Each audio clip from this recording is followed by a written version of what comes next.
did James Cameron recently reveal a major theory about Spider and Quaritch. Avatar Theory here, hope you're doing well and having a fantastic day. And recently the cast, as well as John Lando and James Cameron, was interviewed on a panel, and James Cameron was asked about the story dynamics or the family aspects of The Way of Water, where he later mentioned about Quaritch and his family dynamic in the movie. Now do bear in mind that this could probably contain major spoilers for the movie and confirm a massive theory of Spider, so please do be aware when continuing with this video. Let me just play the clip first of what James Cameron said. So I had to figure out a way to get Steven back into the story. Right? And then his story even is about family because he has this interesting relationship with the son, but it's the son of his biological former self. Is that his problem?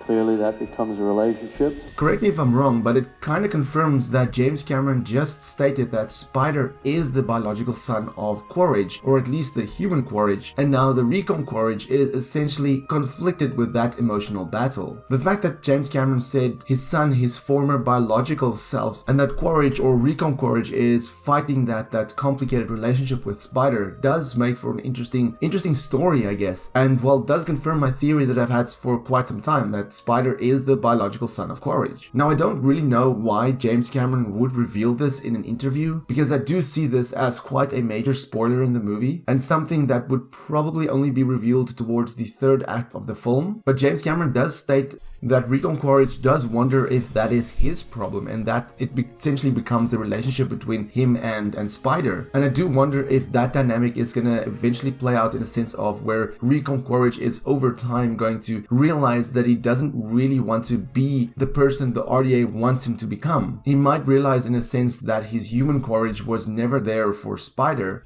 so now he can basically make up for that lost time in a way. And certainly it's going to make for an interesting fight between him and Jake, because it's going to be essentially him being the quote-unquote real father fighting Jake, who was the adoptive father. So Jake is going to see Spider as his own son, but Quaritch is also going to see Spider as his own son. So the stakes in that fight is going to be much higher, in the sense much more personal as well. Instead of them just hating each other because of history, now Spider is going to be involved. So Spider is certainly going to be a very important character going forward. And I do wonder how that dynamic between Spider and Quaritch is going to play out over time. But again, like I said, I do wonder why James Cameron said this in an interview, because I do consider that as quite a big spoiler. But let me know in the comments below what you think about this reveal. Do you think that the reveal of Spider being the son of Quaritch is going to play a big role, or do you think the fact that James Cameron said this, that it's not really going to matter that much at all? Let me know in the comments below, and for more Avatar content, have a look at the rest of my channel. Until next time, have a fantastic day and stay safe.